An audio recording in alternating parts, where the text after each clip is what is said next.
자,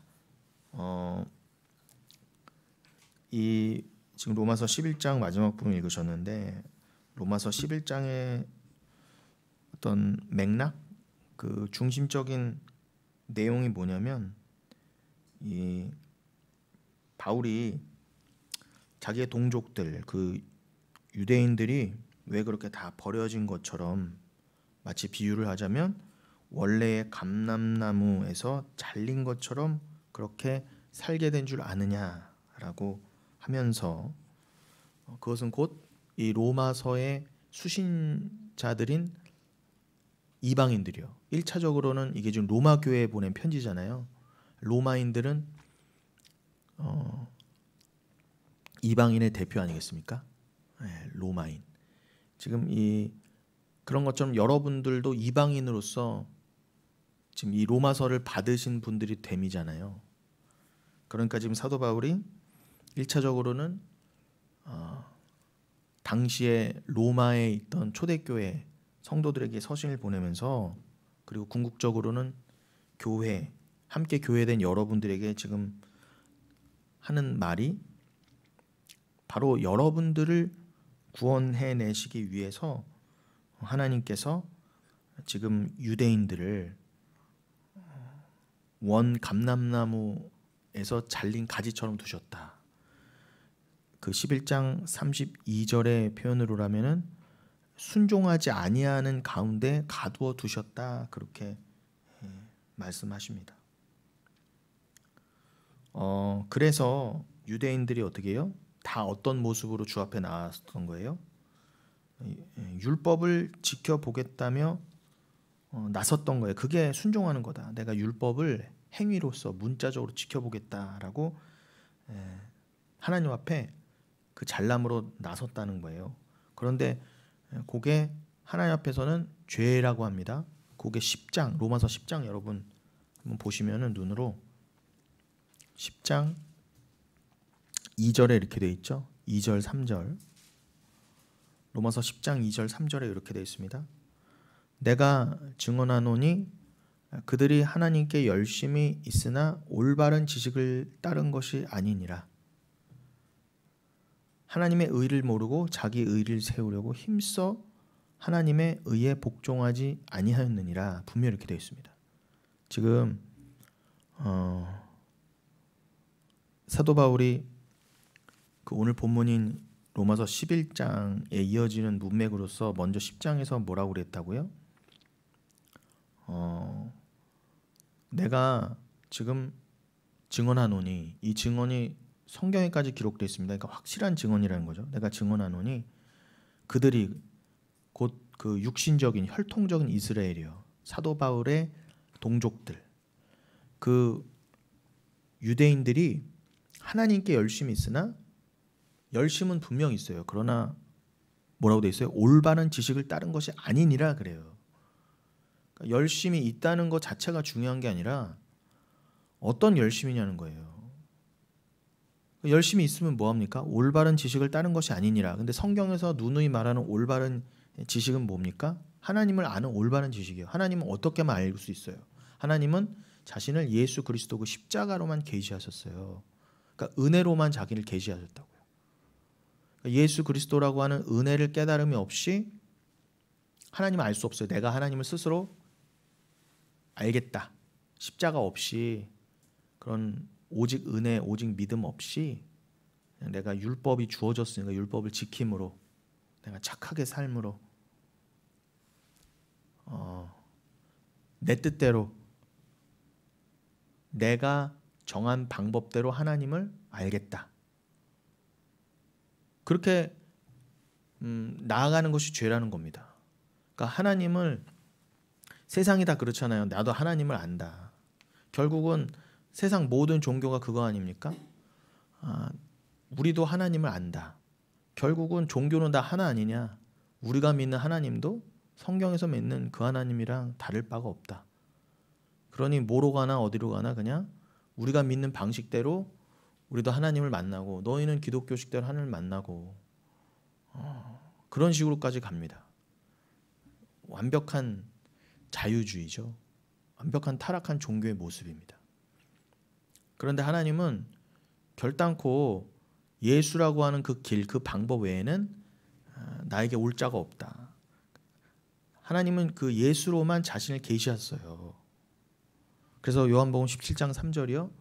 하나님과 그가 보내신 자 아들 예수를 통하지 않으면, 그 예수를 알지 못하면 나를 아는 게 아니야. 그럼 나를 그냥 모르는 정도가 아니라 하나님을 모른다면은, 곧 예수를 모른다면 그건 뭐와 직결된다고요?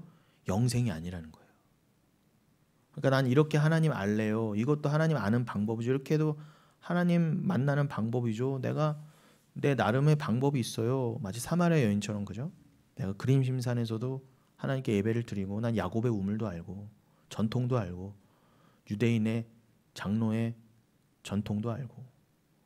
아니, 그런 지식은 진짜 지식이 아니라는 거예요.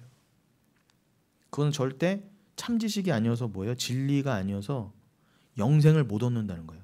그러니까 참, 이 세상에서 참 진리는 뭘 말하는 거예요? 참 지식은요, 영생에 이르는 지식을 말합니다.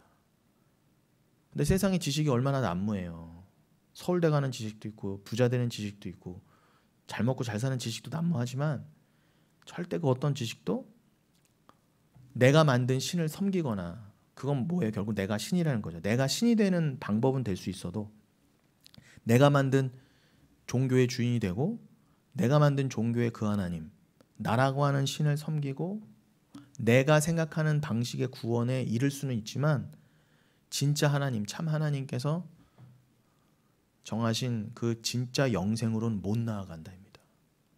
그래서 인생은 다 실패라는 거예요. 이 세상의 어떤 지식으로도 절대 이 세상 것으로는 영생에 나가지 못합니다. 그러니까 지금 사도 바울이 로마서 10장 2절 3절에서도 말하는 것이 그들이 열심은 있지만 절대 올바른 지식이 아니었다. 그들이 아무리 내가 율법을 주어 봐야 그 율법으로 예수 그리스도, 그 오직 은혜구나. 내가 지난주 우리 주일에 설교의 그 표현으로 따르면은 내가 그냥 은혜로 덮여야 되는구나.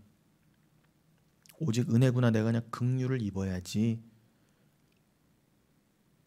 난 절대 주 앞에서 잘났다 할 수가 없구나. 그렇게 나아가야 하는구나라고 하나님을, 내가 하나님 앞에는 주의 보좌로 나아갈 때 어떻게 나아가야 될까? 내 잘남이나 내 자격이 아니구나. 절대 율법의 지킴이 아니구나를 깨달았어요. 그게 참 지식이라는 거예요. 그 지식이 곧 영생이라는 겁니다. 그리스도의 십자가를 믿는 거니까, 보혈을 믿는 거니까요. 그런데 내 동족들, 미안하지만 내가 지금 이렇게, 나도 유대인이고 유대인에게 먼저 복음을 전하고 했는데 저들이 100이면 100, 대부분이 어떻게 해요? 그 예수를 안 믿더라는 거예요. 근데 그 안 믿음도 아까 처음에 로마서 11장처럼 하나님이 그 불순종에 가두셨다는 거예요. 그것도 하나님의 뜻이었다는 거예요. 사도 바울이 쭉 복음을 전하고 보니까요. 근데 그 유대인들을 그 불순종에 가두신 이유가 뭐라고요? 로마인으로 대표된 여러분의 구원을 위한 거였다, 이 뜻인 거예요. 그러니 결론은 뭐예요? 너희들도 하나님 앞에서 자랑할 게 무엇이냐?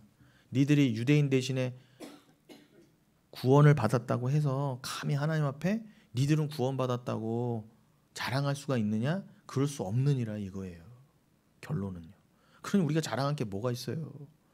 우리가 구원을 얻어도 뭐예요? 하나님이 유대인들을 불순종에 가두시고, 사도 바울이 그렇게 애타게 유대인들이여, 내 동족들이여, 지켜서 구원이 아닙니다. 행위가 아닙니다. 라고 아무리 떠들어도 하나님이 불순종에 딱 귀를 막아두셨기 때문에, 이사야한테도 말씀하신 것처럼 예수님도 증언하셨잖아요. 이사야의 말씀을 통해서 내가 귀를 막고 눈을 막았다 해요. 그래서 안 들렸다는 거예요. 그 대신에 그들이 안 들리게 된 만큼 이방인에게 열어줬는데, 그러니 이방인 된 우리가 그 구원 앞에서 자랑할 게 없다는 거예요. 그럼에도 불구하고 오늘날 교회가 다 어떻게 타락했어요? 다 자기 잘났다잖아요. 유대인보다 더하게 됐어요, 지금의 교회는요. 아니, 개신교가 되고 기독교가 되면 뭐합니까? 이 비밀을 모르고 감사함에 그냥 하나님께만 세세 영원 모도록 영광이죠. 이 깊으신 뜻을 내가 어찌다 이 구원의 뜻을 알까? 그저 내가 유대인보다 못한 존재, 난 죽을 수밖에 없는데 나한테 어떻게 구원이 왔을까를 그저 감사하면서 하나님 앞에 두려움으로 나아가야 되는데 유대인보다 더 타락했죠 지금. 율법만 조항으로 안 지킬 뿐이지, 양 잡아다가 피만 안 흘릴 뿐이지 교회 안에서 더 행위가 난무하잖아요. 근데 그 행위가 왜 나왔어요? 내가 잘났다는 거죠. 나 주님 나 좀 봐주세요. 내가 그렇게 잘났어요. 이 잘남으로 나는 천국도 갈 거예요. 천국만 가요. 나 이 땅에서 복도 받을 거예요. 다 이렇게 됐다는 거예요. 그러니까 사도 바울이 보기에 유대인들도 그 원 감람나무 가지에서 떨어져 나간 그들 생각해 보세요. 그들도 아니었는데, 그리고 그들의 그 행위도 하나님이 그렇게 지탄하시고 책망하셨는데 우리는 원 감람나무의 그 가지도 아니었어요. 정말 그냥 잡것이었어요. 쉽게 말하면 돌 감람나무는 잡것 아닙니까? 돌무화과나무가 돌감람나무가 무슨 열매를 맺어요? 맺어봐야 잡것이죠. 그 잡것 중에 잡것이었던 우리가 그 하나님의 비밀로 말미암아 하나님의 섭리로 그 은혜가 우리한테 흘러와서 우리에게 구원의 문이 열린 것인데 지금 우리가 오히려 저 유대인들을 손가락질하고 그죠? 내가 어떻게 구원받았는지 모르고 겸손하지 못하고 더 교회 안에서 행위로 나아가더라는 거죠. 그건 유대인보다 더 악독한 거예요. 유대인들은 구약 율법대로라고 지키려고도 하지. 근데 오늘날 교회는요. 율법도 아니에요, 그건요. 그런데 자기네들이 만들어 놓은 행위들이 있죠. 뭐 쉽게 말하면 뭐 기도, 헌금, 뭐 다 이런 것들이에요. 예배 관련된 모든 그 생각해 보세요. 그런 모든 것들 거기에 그것 자체가 나쁘다는 게 아니라 거기에 그 행위에다 함몰됐었잖아요. 기독교 교회를 다닌다고 하면서 그걸 다 은혜의 수단으로서 여긴 게 아니라 기도를 드리던 예배를 드리던 헌금을 드리던 그걸 은혜의 수단, 은혜를 더 깨달음으로 나아간 게 아니라 다 행위로 나아가더라. 행위로. 거기에는 뭐가 남아요? 예수가 없어요. 나만 있잖아요. 나만이요. 잘난 나만. 그러니까 그것도 어차피 우상숭배라는 거예요. 또 다 왜 그렇게 했어요? 이 땅에서의 잘난 나, 되고 싶은 나를 위해서 한 너희가 정말 악독하다는 거예요. 말씀을 통해서 그걸 아셔야죠. 그러니까 여러분 이 지금 로마서 10장 2절로 3절은요.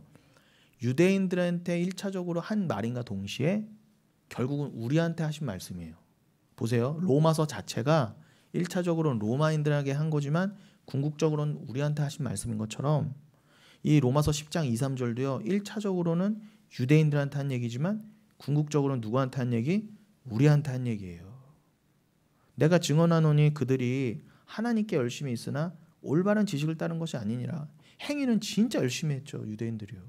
뭐 정말 행위 둘째가라면 서러워요. 지금까지도 유대인들은 행위하면 둘째가라면 서러워요. 지금도 예루살렘에서 하는 짓거리들을 보세요. 그런데 그게 다 뭐예요? 절대 영생과는 상관이 없다는 거예요. 구원과는 상관이 없다. 올바른 지식이 아니다. 아니야, 실컷 행위하면 뭐합니까? 구원 못 받으면 말짱 꽝이지. 그러면서 3절에 뭐라고요?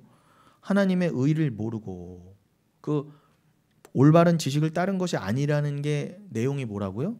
하나님의 의를 모른다는 거예요. 하나님의 의를 모르고 자기 의를 세우려고 힘써 하나님의 의에 복종하지 아니하였느니라. 요거예요, 요거. 그러니까 올바르지 못한 지식이 뭐예요? 하나님을 잘못 아는 지식. 구원에 못 이른 지식의 내용이 3절이에요. 그게 뭐라고요? 하나님의 의를 모른다. 하나님의 의가 뭐예요? 한마디로 예수잖아요. 하나님의 의가 한마디로 뭐예요? 보혈이잖아요. 하나님의 의가 한마디로 뭐예요? 오직 은혜, 오직 믿음이잖아요. 요거를 모른다는 거예요. 왜 몰라요? 안 믿어지니까 모르는 거예요. 그래, 오직 은혜지. 자기 부인이지. 십자가지. 요 하나님이 우리를 의롭게 여기신 방법은 지금 로마서가 내내 9장까지 온 게 한마디로 뭐예요? 하나님의 의는 은혜다. 그냥 예수 믿는 그 의로 구원받는 게 하나님의 의다. 우리를 의롭게 여기셨다. 우리를 의롭게 여기신 방법은 보혈밖에 없다. 예수 피밖에 없다. 십자가밖에 없다가 로마서 지금까지의 주장이고 성경 전체 주장이에요. 근데 요걸 끝끝내 안 믿는 거예요. 모르는 거예요. 하나님의 의를. 하나님이 우리를 의롭게 여기시는 방법이 오직 예수라는 것을 몰라요. 인정을 못해. 그리고 그래서 어떻게 해요? 자기 의를 세운다는 거예요. 자기 행위를 내세우고. 근데 그것이 뭐라고요? 그렇게 자기 의를 내세울수면 내세울수록 그건 뭐 하는 거다? 오히려 힘써 하나님의 의에 복종하지 아니하는 것이다. 내가 행위를 내놓을수록 그건 뭐라고요? 하나님과 정반대로 오히려 달려가는 거라는 거예요. 하나님의 원수의 길로 더 치달아가는 거라는 거예요. 시편 1편에 표현하면 교만한 자, 오만한 자, 악인의 자리에 치달아가는 거예요. 겨와 같이 날리는 그 자리. 이사야서 64장 6절에 표현을 하면은 우리의 죄가 우리는 죄인이어서 어떻게 해요? 낙엽처럼 우리 죄가 우리를 이끌어 간다고 그러잖아요. 낙엽 훅 불면은 낙엽이 그냥 바람에 힘없이 날아가는 것처럼 우리 죄가 우리를 지옥으로 몰아가나이다 그러잖아요. 그런 것처럼 마치 낙엽이 바람에 휩쓸려 가는 것처럼 죄인이 지옥으로 막 휩쓸려 바람에 휩쓸려 가는 것처럼 힘써 하나님의 의에 하나님의 방향으로 반대 방향으로 치달아가는 거예요. 불순종과 불복종에. 근데 그 겉모습은 뭐예요? 내가 하나님 사랑한다. 내가 오늘 하나님 믿습니다. 하나님 내가 지금까지 이렇게 하나님을 잘 믿었어요. 자기 의를 내세운 그게 결국은 하나님이 가장 미워하시는 거예요. 그러니까 여러분 이런 참담한 게 어디 있습니까? 제가 지금까지 개척해서는 물론이고요. 지금까지 모든 설교가 결국 이거예요. 하나님 뻘짓하지 말자는 거예요. 애들 말로 뻘짓하지 말자. 지금까지도 뻘짓해왔어요. 근데 여러분 지금까지 계속 허망한 짓, 그런 죄악의 짓을 계속 해오면서 내가 예수 잘 믿는다고 여겨왔는데 이게 깨달음으로 이게 말씀이 안 들어왔으면 우리는 계속 지옥으로 갈 수밖에 없었어요. 근데 여러분들을 돌려 세우시기 위해서. 근데 그 돌려 세우시면 뭐라고요? 만세전에 이미 정하신 바다. 그러니 믿어라. 걱정하지 마라. 두려워하지 마라. 그럼 만세전에 내가 하나님이 정하셨기 때문에 내가 여기서 믿음이 들어와서 전부 다 절로 갈 때 내가 이렇게 건짐을 받았구나. 유대인들이 불순종함으로 나에게 기회가 왔구나. 마치 수로보니게 여인처럼, 마치 그 사마리아 여인처럼 그렇게 나에게도 구원이 온 거구나. 아, 그래서 우리가 요즘 계속 나눴던 레위기 23장 그 77절에 밭 귀퉁이를 조금 남겨놓고 이삭을 다 주워가지 말아라 한 게 그 부스러기 은혜가 나한테 그래서 임한 거구나. 내가 그 은혜를 받은 자구나를 아시라는 거예요. 그러면은 믿음이 확 들어오면은 그래, 참, 내가 어떤 은혜를 받았으며 도대체 어떤 죄 가운데 어떤 은혜를 받았으며 그 은혜를 위해서 예수가 피를 뿌리셨구나. 나에게는 그 은혜의 필연성이 탁 들어왔어요. 나는 반드시 예수 믿었어야 돼. 예수 없으면 난 절단 나는 거였어. 그 예수 믿는 게 뭔지를 또 정확히 알았어요. 그럼 여러분 흔들림이 없잖아요. 때로는 좀 넘어지고 슬픔과 눈물이 있을지언정 엉뚱한 데로 안 간단 말입니다. 그 인생은. 그러니까 걱정하지 마시라는 거예요. 그러니까 두려워하지 말라는 거예요. 그러면서 또 두려움에 떨으라는 건 또 무슨 말이에요? 그 두려움과 앞에 두려움은 다른 거죠. 내 그 구원에 이르지 못할 두려움 있잖아요. 요한일서 4장 18절에 말씀하신 것처럼 온전한 사랑이 두려움을 내어 쫓는 일을 할 때 그 두려움은 이제 떠나갔어. 내가 저게 없으면 어떡하지? 내가 구원 못 받으면 어떡하지? 그런 말도 안 되는 두려움은 떠나간 대신에 제가 오늘 강조하는 두려움은 뭐예요? 야, 내가 저 유대인들도 하나님이 딱 치시면서까지 날 구원하시려고 이러한 섭리를 펼치셨구나. 유대인들도 안 믿던 예수를 나로 믿게 하셨구나. 그걸 안다면 어떻게 하나님 앞에서 하고 나 구원받았네. 내가 잘나서 구원받았네. 야, 이제 내가 구원받았으니까 아무렇게나 살아도 되겠네. 구원받았다면서 어떻게 이렇게 나아갈 수가 있느냐. 어떻게 하나님 앞에 경외함으로 그 두려움에 떨면서 야, 내가 이거 어떻게 받은 구원인데 하고 나의 삶을 잘 뒤돌아보고 자기 부인의 길로 담대히 나아갈 수 않을 수가 있느냐. 그 말인 거예요. 그러니까 그 두려움의 이중성의 의미를 잘 아시겠죠? 그걸 아셔야 돼요, 성도는요. 자, 그래서 결국 유대인들이 그렇게 율법을 지켜보겠다며 이게 순종하는 거지. 하나님 앞에 순종이면 딴 거 있어? 율법 잘 지키는 거지. 행위로 나아가는 거지. 그 유대인들이요, 여러분, 내가 하나님한테 불순종해야지 해서 불순종한 게 아니에요. 유대인들은 뭐라고요? 내가 하나님 잘 믿어보겠다고, 내가 하나님 정말 잘 섬겨보겠다고. 바리새인들 보세요. 그랬던 자들이에요. 세상 착해 보이고요, 이웃 잘 돕고요, 구제 이런 거 정말 여러분 뭐 신문에도 안 내고 몰래 잘 섬기고요, 이웃도요. 그랬던 바리새인들이 왜 독사의 새끼들아 그러고 왜 다 멸망했냐는 겁니다. 왜요? 힘써 하나님의 의에 반대로 간 거예요. 오히려 난 하나님 순종해 보겠습니다. 난 할 수 있어요. 할 수 있다 하면 된다. 그래서 어떻게 해요? 전쟁 나면 여러분 1km 이상도 안 도망갔어요. 왜요? 안식일에는요 1km 이상 걸어가면 노동이 되거든요. 지금도 그럽니다, 유대인들. 그래서 뒤에서요 로마 군인들이, 이방인들이 칼 들고 쫓아와서, 전쟁 나서 쫓아오면은 딱 몇 보 이상 안 가요. 내가 죽으면 죽으리라 그러고 딱 돌아서서 날 죽여라 그러고 율법 지켰단 말입니다. 근데 그들이 왜 지옥 갔을까요?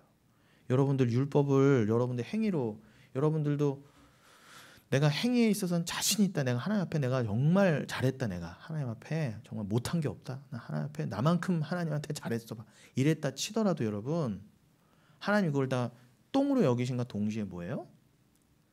그래도 유대인한테는 안 된다는 거예요. 아무리 해봤어도. 여러분들 해봐도 내가 1km 이상 걸을 수 없다, 그리고 돌아서서 칼 맞은 분 있으세요? 그럴 수 없어요. 근데 그 유대인들조차도 아니라고 기각하셨으면 우리는 여러분 절대 행위로 못 나가요. 근데 어떻게 하나님 앞에 내가 이것도 했어요, 저것도 했어, 어떻게 자랑할 수 있느냐가 로마서 10장과 11장에 더더욱 그 10장 11장에 나오는 그 말씀인 것입니다. 어떻게 너희가 행위로 나아갈 수가 있어, 하나님 앞에. 근데 성경은 다 결국 그 얘기예요. 그 얘기예요. 자, 그래서 하나님은 순종하지 아니하는 가운데 가두어 두셨던 그 비밀을 우리가 다 알 수는 없지만, 그 비밀을 다 알 수는 없어요. 깊도다 하나님의 비밀이에요. 어떻게 다 알아요? 알 수는 없지만 우리 역사와 나에게 일어난 구원은 확실하잖아요. 십자가는 확실하잖아요. 그걸 보면서 어떻게 해요? 아, 이게 만세전에 택하신 날 위하신 그 나를 의롭게 만드시게 한 방법이었구나 라는 것쯤을 알 수 있잖아요. 그 정도는 알 수 있잖아요.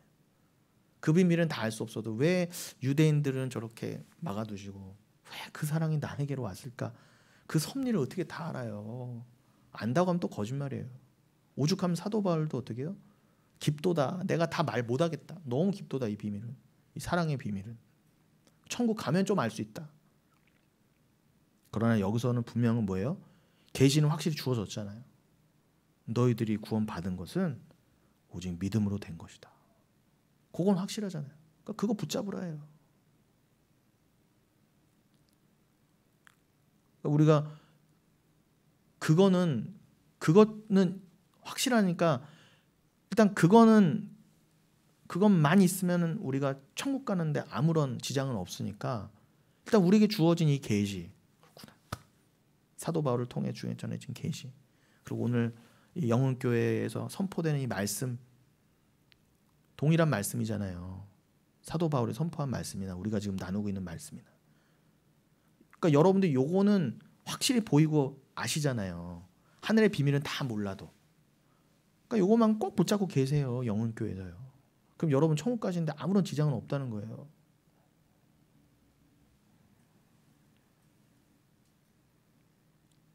그렇습니다, 여러분. 그래서 요한복음 4장의 표현으로 하면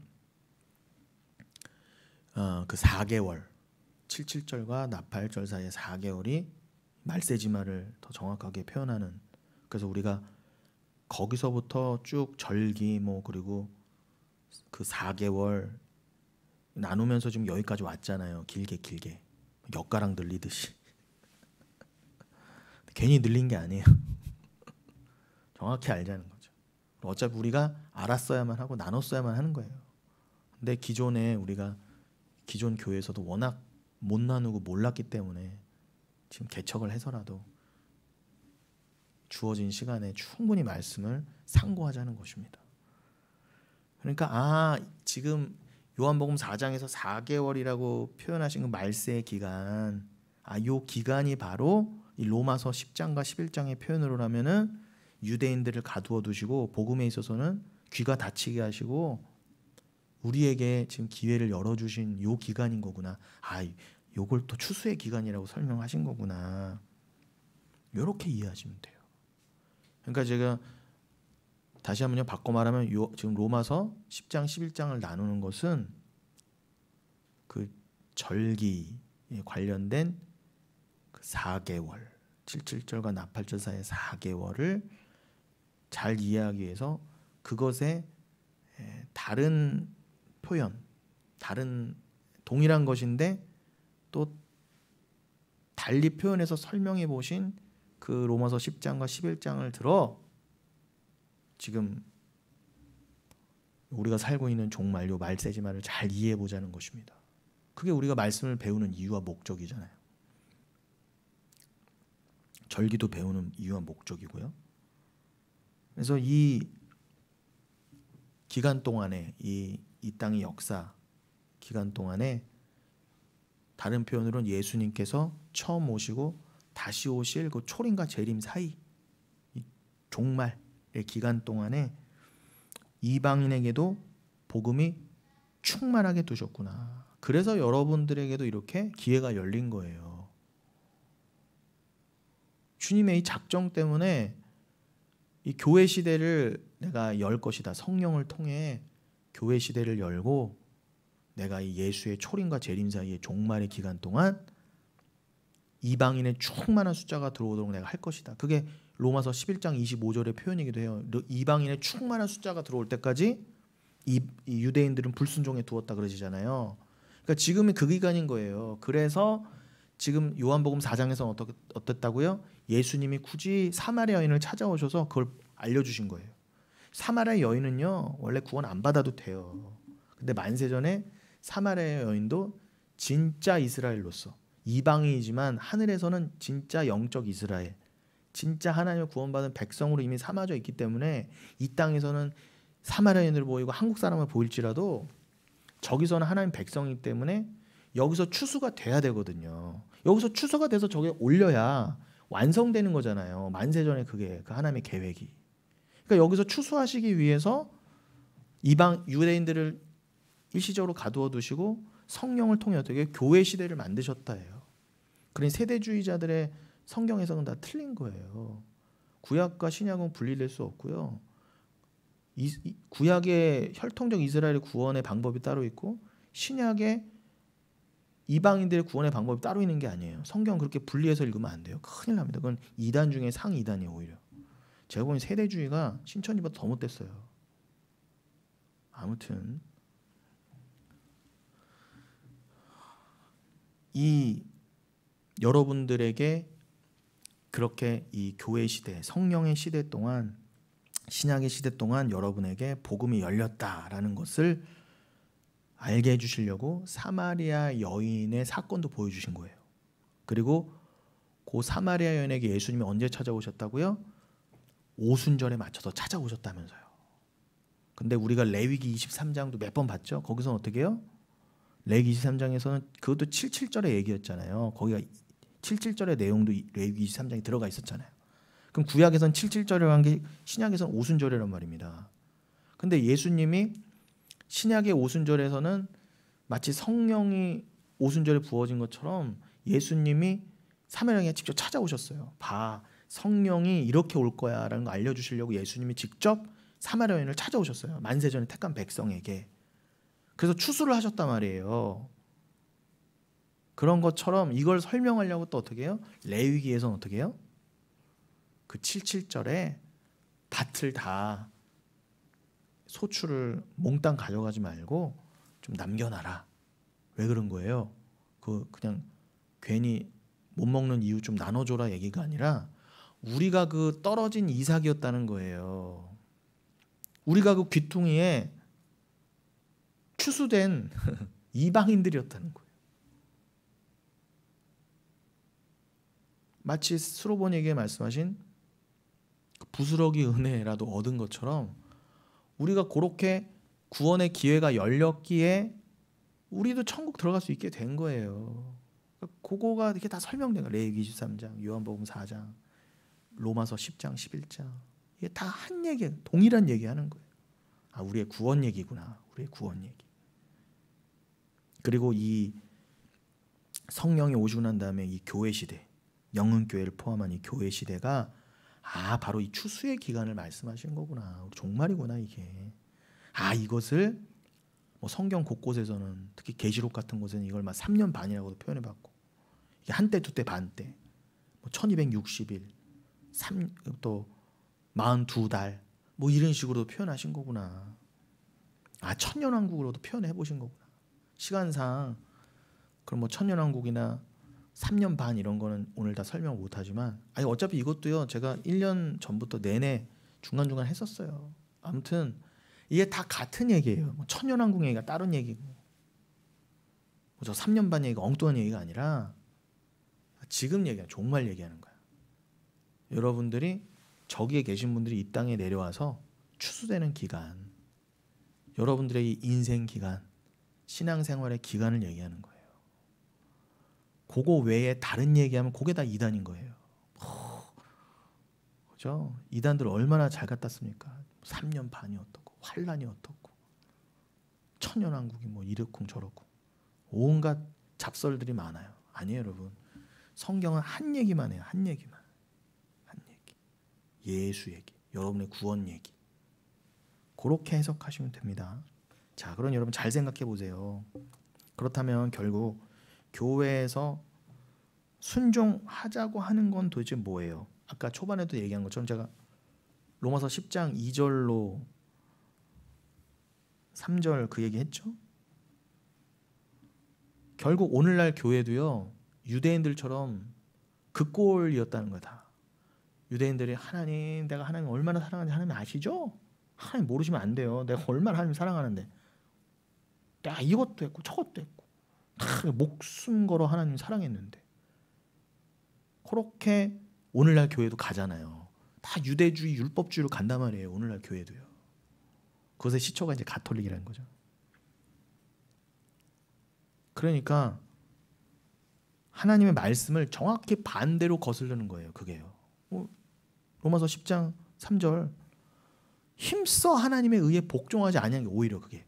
하나님은 이렇게 오라고 당기는데 자기는 자꾸 이렇게 불순종. 인간만 불순종해요. 인간만. 하나님이 소를 끓이시면 벳세메 소 암소 2마리 있죠. 젖이 철철 나고 저 뒤에는 내 새끼들이 있는데 하나님이 이끄시니까 앞에 인간이 안 이끌었어요. 블레셋 사람들이 일부러 사람의 손을 안 타게 하고 법궤를 실어 암소 2마리한테 이끌어 가게 했어요. 어떻게 가나 보자. 저게 이제 암소가 자기 새끼가 있는 블레셋으로 다시 돌아오지 않고 그대로 유대 땅으로 간다면 저건 분명히 저들의 하나님이 이끄시는 걸 거야. 그렇게 걸어놨어요. 그랬더니 그 암소들이 눈물 질질 침을 질질 흘리면서 젖을 칠칠 흘리면서 뒤로 가야 맞아요. 내 새끼 있는 저 블레셋으로 가는 게 맞아요. 세상으로 가는 게 맞아요. 근데 어떻게 해요? 그 앞에 누가 이끄는 뭐 형체가 없어. 그런데 보이지 않는 하나님의 손이 그 암소 2마리 이끈 거예요. 황소가 아니라 암소 2마리를. 울면서 갔어요. 그게 자기 부인이에요, 여러분. 눈물이 있습니다. 어떻게 내 의가 팔팔이 살아있는데 그게 꺾여서 십자가로 골고다로 너 나랑 같이 죽자. 나랑 같이 하나 되자. 너 십자가에서 죽어야 나랑 하나 되는 거야. 그 길로 계속 이끄시는데 우리가 마치 그 끌려가기 싫은 암소처럼 우리가 불순종했잖아요. 그런데 그 암소 2마리가 울며 불며 지알은 했어도 결국 하나님께 끌려갔잖아요. 그게 온유예요. 그 모습이. 그럼 하나님 살아 계시구나 하고 암소 2마리조차도 하나님을 증거했단 말입니다. 그 미물조차도 하나님 살아계심을 증거했어요. 그게 하나님의 영광이에요. 하나님의 뜻은 분명합니다. 세상과 반대로 가는 게 하나님의 뜻입니다라고 암소 동물 그 미물조차도 드러냈는데 누구만 못 드러낸다? 인간만이 못 드러내는 거 하나님 뜻을요. 전부 제잘났다고 다 세상으로 하나님 믿는다고 교회 다닌다고 유대인이라고 하면서 사람도 어떻게 해요? 정확히 하나님의 의의 반대 길로 예수의 정반대 길로 힘써 갔다. 힘써 그냥 불순종 힘써. 누구만? 인간만. 암소도 누가 거기서 목사가 안 가르쳐도 암소도 하나님의 뜻을 알고 하나님께 가는데 아무리 목사가 가르치고 예수의 보혈밖에 없습니다. 아무리 외쳐 말해도 그냥 가는 거예요. 세상으로요. 정말 불순종 중에 불순종. 그걸로 심판받는 거예요. 오늘날 교회가 그렇다는 거예요. 그러니까 인간은요 동물보다도 못한 게 맞아요. 동물한테는 목사가 없어요. 근데 인간한테만 목사를 줬는데도 불순종하더라는 거예요. 하나님의 말씀을 거스른 겁니다. 근데 그것도 하나님이 다 정하신 바라 하나님 다 뜻하신 바라는 거예요. 마치 유대인이 불순종해서 우리가 은혜를 받은 것처럼 여러분 만약에 여러분이 불순종하잖아요. 그럼 그것도 하나님의 뜻인가 동시에 어떻게 해요? 다른 일을 순종케 하시기 위함인 거예요. 여러분이 만약에 여기서 불순종하신다 이 말씀에 그러면은 그거를 들어 누군가를 또 구원하실 거예요. 희한합니다. 하나님 방법은요. 그러니까 십자가 자체가 그거예요. 십자가는 어떻게 해요? 사단이 우리 마음에 사단이 들어와서 우리가 사단이었죠. 우리의 욕심이 예수를 찔러 죽였어요. 십자가에 못 박아 죽였단 말입니다. 하나님 그걸 아셨단 말이에요. 우리의 불순종을요. 내 아들까지 죽일 걸 아셨어요. 근데도 아들을 이 땅에 보내셨어요. 그래서 결국 십자가에 서게 하셨는데 저 철천지 저 우리의 악이 원수의 악이 드러난 저 아주 참혹한 십자가 저 너무 흉측한 저 악의 그 화신처럼 보이는 저 십자가를 하나님 어떻게 해요? 그렇게 악랄하게 두심으로 근데 그 십자가를 어떻게 해요? 오늘날 십자가가 내 사랑의 증거가 가장 하나님이 나를 사랑하신다는 증거가 돼버렸잖아요. 십자가를 꼭 품게 됐잖아요. 유대인들은 다 재수 없다고 침뱉고 그냥 이랬던 십자가 죄인 중에 상죄인만 달렸던 그 십자가 흉측했던 십자가를 하나님 어떻게 해요? 완벽하게 합력하여 선을 이루셔 선으로 바꿔내셨잖아요. 그래서 우리가 십자가 사랑해요라고 앉게끔 만드셨잖아요. 믿는 자들에게. 그건 뭐예요? 하나님의 권능이 그렇다는 거예요. 봐라. 인간이 가장 싫어하는 십자가를 너희들은 가장 사랑하게 됐지 않니?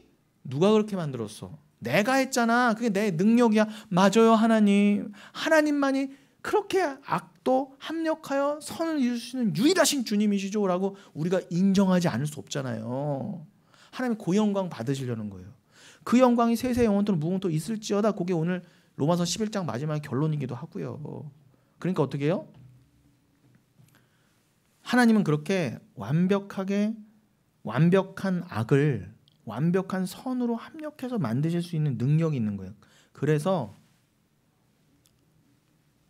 그게 십자가에서 가장 확실하게 증거됐잖아요.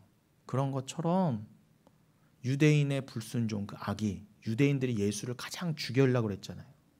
그 악이 우리의 구원으로 연결된 것처럼 만약에 여러분들이 여기서 실컷 불순종하시잖아요. 제 말씀에 자꾸 뻗튕겨 나가시고 유대인처럼 가시잖아요. 그럼 그 구원이 그 불순종으로 말미암아 다른 정한 자에게 그 구원의 은혜가 간다는 거예요, 여러분. 그러니까 이게 얼마나 기가 찬 얘기입니까? 근데 그것도 또 하나님이 또 만세전에 정하셨다는 거예요. 그러니까 불순종하지 않을 자들은 끝까지 불순종해. 평생 교회 다니고도요. 가장 억울한 거예요. 평생 교회 다니고 평생 교회에서 봉사는 많이 했는데 엉뚱한 사람이 구원 받을 수 있다는 거예요. 그 불순종 때문에. 근데 그것도 다 이미 하나님이 정하셨다 해요. 구원은 인간 측에서 나오는 게 아니야.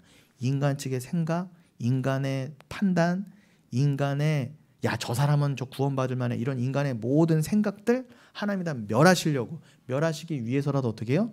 말도 안 되는 사람이 구원받게 만드시는 거예요. 저기 사마리아 여인처럼, 수로보니 여인처럼. 겉으로는 유대인이 구원받아야죠, 겉으로는 내가 구원받아야죠 이랬는데, 엉뚱한 사람을 구원받게 하시면 어떻게 해요?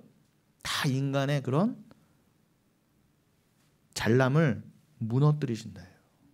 인본주의를 아주 그냥 사정없이 짓이겨 버리신다는 거예요. 그걸 믿으시기 바랍니다. 자존심 상하실 필요도 없어요. 자존심 상하는 게 불순종이에요, 이 말씀 앞에. 이 하나님의 이 은혜가 크도다, 이게 방법이. 그러니까 저는요, 계속 인본주의의 자존심을 긁는 소리밖에 할 수가 없어요. 왜요? 그래야 구원받을 자가 알아듣고 나오게 돼 있습니다. 구원받을 자의 추수가 앞당겨지는 거예요. 제가 계속 이런 인본주의의 자존심을 건드리는 얘기를 하면 할수록, 당신은 사랑받 이러면서 당신도 뭐 하나님이 사랑하실만 하죠, 이렇게까지 당신이 이렇게 헌신하고 하셨는데 당신 당연히, 이러면 안 돼요. 교회에서는요, 그럴 수 없어요. 어찌 자랑하겠네 도저히 하나님 앞에서. 어찌.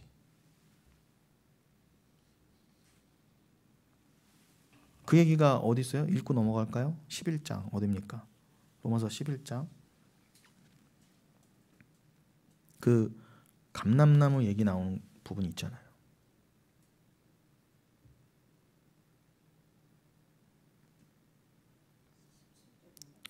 예, 우리 7절부터 한번 볼까요? 또 로마서 11장 17절입니다.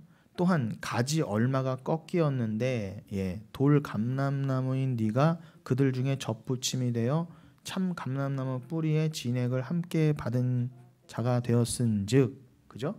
분명히 나오죠. 원 감람나무가 있어요. 그래서 거기서 가지가 어느 정도 꺾여 나갔대요.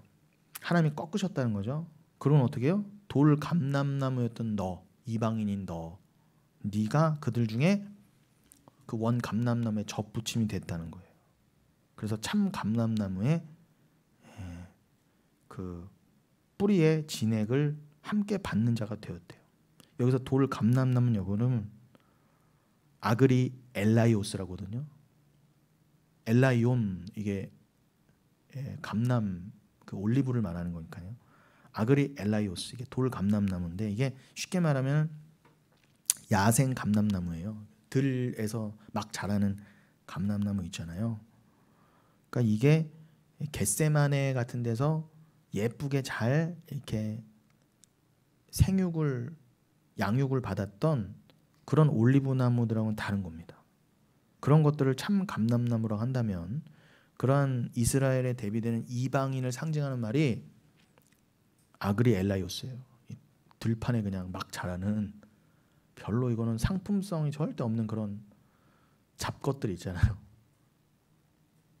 열매가 제대로 나올 수 없어요. 근데 그걸 탁 가지를 꺾어다가 접붙임을 딱 했더니 우리한테서도 열매가 나온 거예요.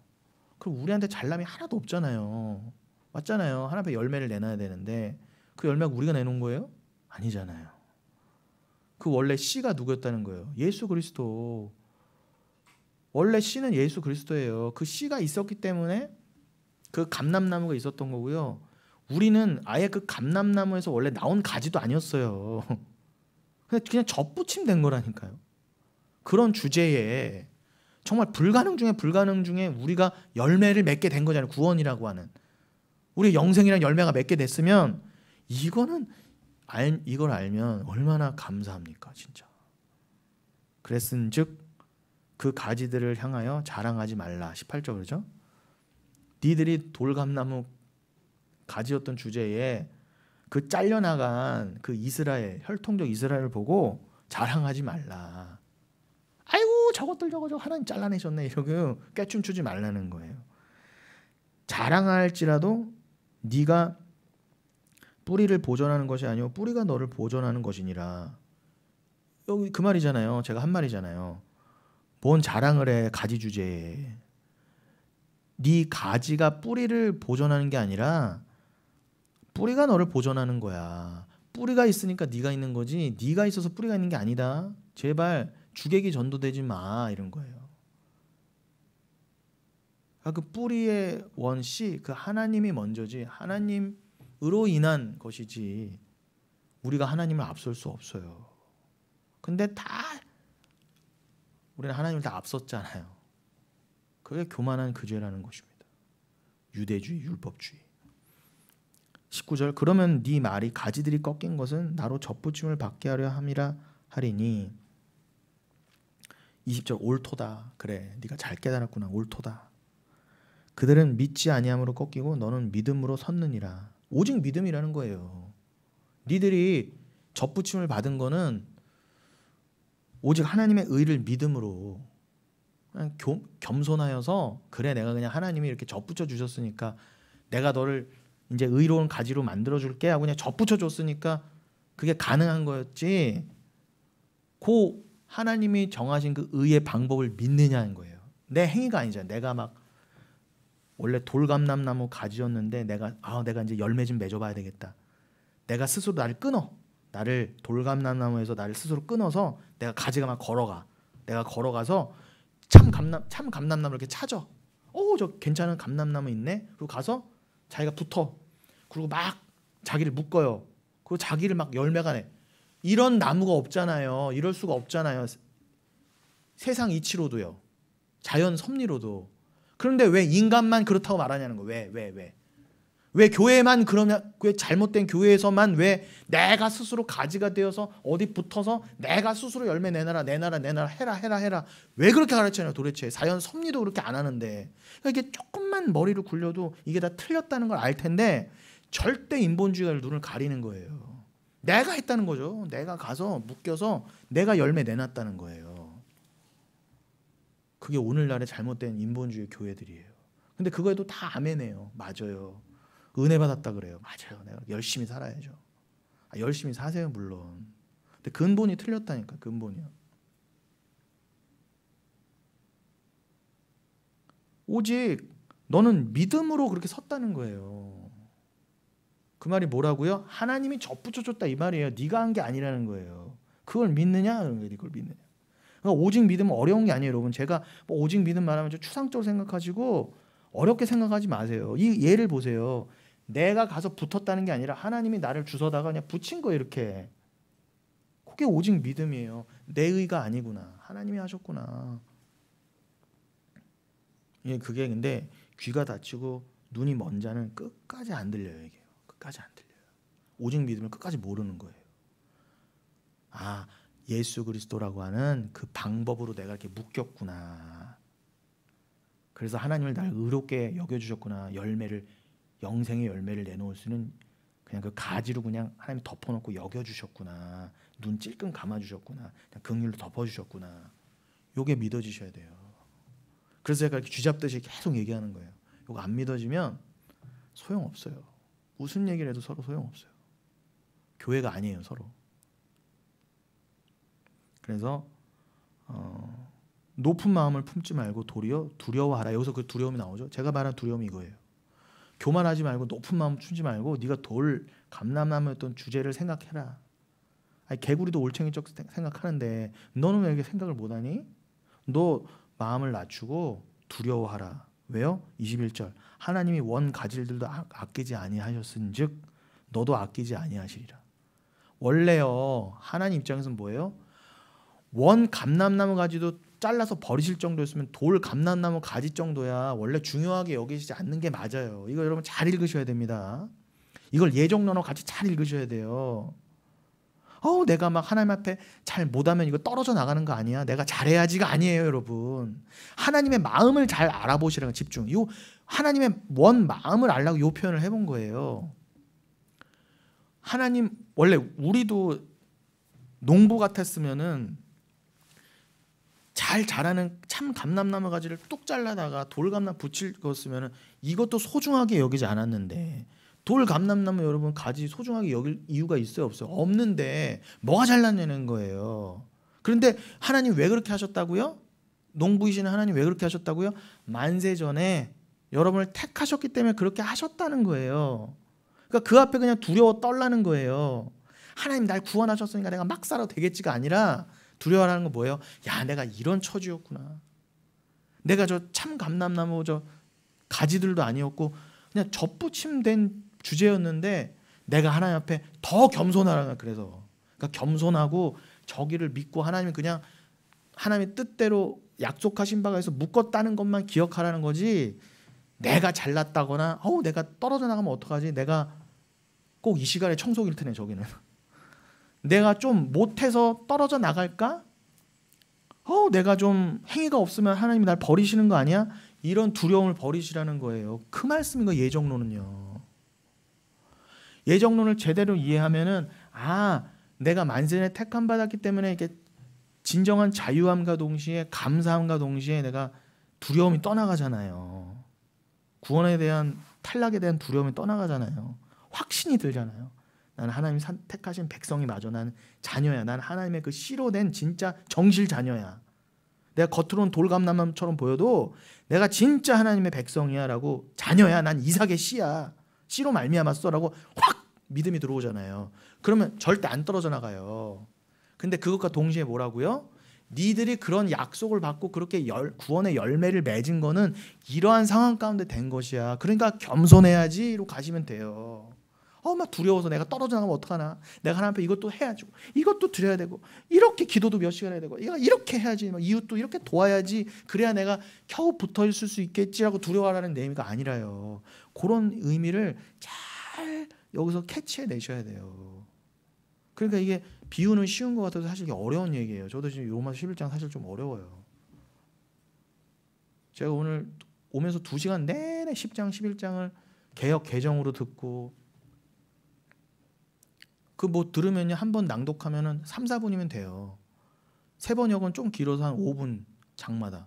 근데 그걸 듣고 또 듣고 듣고 또 듣고 다른 버전 또 듣고 그래도 새롭고 그래도 어려워요. 그러나 왜 제가 어렵다는 것은 말씀 자체가 뭐 이해가 어렵다는 게 아니라 예수로 이해하면은, 예수로 해석되면 어려울 게 없지만 그만큼 이 말씀에 뭐예요? 담겨 놓으신 이 하나님의 뜻이 너무 깊고 풍성하다는 거예요. 그 하나님의 사랑이 깊고 풍성해서 측량할 수 없다는 거지. 이게 도대체 뭔 말이야? 이런 뜻은 아니라는 거예요. 그래서 좀 이제 좀 몇 분 했죠? 이제 좀 마무리를 해가 보겠습니다. 그래서 22절, 그러므로 하나님의 인자하심과 준엄하심을 보라. 넘어지는 자들에게는 준엄하심이 있으니 너희가 만일 하나님의 인자하심에 머물러 있으면 그 인자가 너희에게 있으리라. 그렇지 않으면 너도 찍히는 바 되리라. 제가 말씀드린 게 요 얘기예요. 요 얘기. 자, 그들 23절, 그러면서 그들도 믿지 아니하는 데 머무르지 아니하면 접붙임을 받으리니 이는 그들을 접부실 능력이 하나님께 있음이라. 네가 원 돌 감람나무에서 찍힘을 받고 본성을 거슬러 좋은 감람나무의 접붙임을 받았으니 원 가지인 이 사람들이야 얼마나 더 자기 감람나무의 접붙임을 받으랴. 그러면서 25절 넘어가니 형제들아 너희가 스스로 지혜 있다면서 이 신비를 너희가 모르기를 내가 원하지 아니하노니 이 신비는 이방인의 충만한 수가 들어오기까지 이스라엘의 덜은 우둔하게 된 것이니라. 자, 이방인의 충만한 숫자가 될 때까지 그 똑똑한 유대인들을 우둔한 가운데 둔 거예요. 예수를 모르게. 그러나 또 주님의 이 종말이 이제 거의 차가고 있잖아요. 그러면은 이 이방인의 추수가 다 그 숫자가 채워지고 거의 이방인의 충만한 숫자, 그 구원받은 하나님이 작정하신 그 숫자의 추수가 다 되면 어떻게 된다고요? 24절, 그 돌감람나무 가지도 그렇게 하나님이 소중하게 여기셨다면 원 감람나무 가지야 또 얼마나 소중히 여기 계시느냐. 그러니 하나님이 유대인들이 잊지 않으셨다는 거예요. 그렇다고 여러분 오해하지 마실 게 뭐 백투 예루살렘 이러고 막 유대인 전체가 지금 저기 중동 땅에 있는 1948년에 건국된 그 이스라엘 다 구원받는 그따위 얘기가 아닙니다. 절대 그렇게 문자적으로 읽으시면 안 돼요. 여러분이 영적 이스라엘이에요. 거기 이스라엘을 자꾸 문자적으로 엮이시려면 안 돼요. 저기에 천국에서 모여있는 교회가 진짜 이스라엘이니까요. 이 땅에서는 한국인으로 보일 수 있고 저 이스라엘 사람으로 보일 수 있는데 저기 지금 네타냐후 총리가 다스리고 있는 그 이스라엘 전체가 다 무조건 구원받는 얘기가 아니라 그들도 지금 엄청난 불순종 가운데 있잖아요. 그런데 그렇게 불순종에 둔 것은 이방인의 충만한 숫자가 들어오게 하기 위함이신 거고, 그렇게 되면 어떻게 해요? 그들 중에서도 하나님이 구원하실 자는 구원하신다는 거 분명히. 많지는 않지만 우리 이방인들도 이렇게 예수 믿기 어려운데 저기 유대인들이 오죽 더 하겠습니까? 그런데 하나님이 구원하실 자는 반드시 구원하시고, 거기서 구원한 자, 여기서 구원한 자, 혈통적 유대인이나 이방인이나 다 상관없이 보여. 이들은 다 만세전에 진짜 교회, 진짜 이스라엘로 묶여있던 자들이에요. 그들이 진짜 교회라는 거예요. 그걸 보셔야 돼요. 그걸 아셔야 돼요. 여기서 저 이스라엘 사람들 뭐 이런 한국 사람 이런 거에 묶이거나 오해하지 마시고요. 자, 그래서 여러분, 이 하나님은 역사 속에서 인간들을 순종하지 못함에 가두어 두었다고 하시는데, 교회는 계속해서 오늘날 잘못된 교회는 그 순종하지 못함, 즉 로마서 10장 2, 3절에도 나온 그 자기의 의를 세워서 하나님의 의에 정확히 반대로 그냥 달려가고자 하는 그 불순종 중에 불순종의 모습, 그 모습을 오늘날 교회도 띄고 어떻게 해요? 순종하자 얘기하는 거예요. 근데 그 내면은 뭐라고요? 이것도 해라, 저것도 해라. 이런 행위주의를 조장한다는 거, 오늘날 교회가요. 근데 그 행위주의를 조장하는 교회가, 우리가 직전 교회까지 그러고 왔잖아요. 그 행위주의를 조장하는 그 교회가 겉으로는 순종하자, 하나님께 잘해보자, 하나님 사랑해보자 하지만 내면은 뭐라고요? 사도 바울이 딱 봤을 때 영적인 모습은 뭐라고요? 로마서 10장 2, 3절. 니들이 자기 의를 세우려고 힘써 하나님의 의에 복종하지 않는구나. 니들이 불순종 중에 불순종이다. 요 역설을 꼭 기억하시기 바랍니다.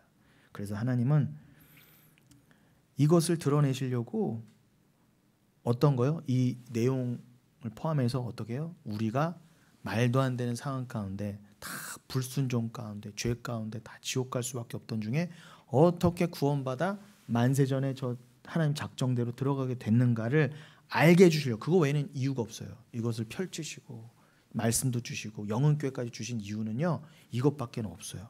이것을 여러분, 이 역사 속에서 깨달으시라고 잠깐 이스라엘 유대인을 그 원 감람나무 가지를 잘라내셨던 거예요. 왜요? 우리로 하여금 깨닫고 주께 돌아오게 하시기 위해서. 그리고 사마리아 여인처럼 율법은 한 번도 지킨 적이 없는 개 중에 개를 찾아가셔서 추수해 버리시면서 유대인 전체를 부정해 버리신 거예요. 그게 뭐라고요? 인간의 행위로서 내가 유대인 혈통에서 태어났다. 내 조상은 아브라함이다.